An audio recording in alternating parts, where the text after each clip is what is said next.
সেলাই কাজ করার সময় কিছু ড্রেস থাকে এরকম স্টোন দেওয়া, তখন আমাদের কিছুটা স্টোন তুলে তারপর সেলাই কাজটা করতে হয়, কিন্তু তখন দেখা যায় ড্রেসটা সৌন্দর্য নষ্ট হয়ে যায়। যেমনটা দেখতে পাচ্ছেন এখানে কিন্তু গলার সাইডে আমি কিছু স্টোন তুলে ফেলেছিলাম, তো এখন আবার সেই স্টোনগুলো আমি লাগিয়ে নেব সেলাই করার পরে।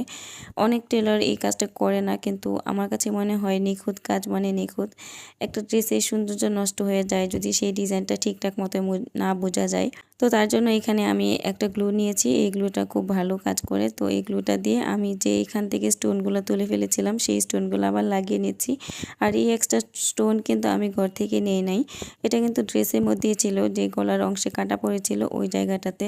তো এখানে যে যে অংশগুলো ছিল স্টোন ছাড়া সেই অংশে আমি এখন স্টোন লাগিয়ে নেব।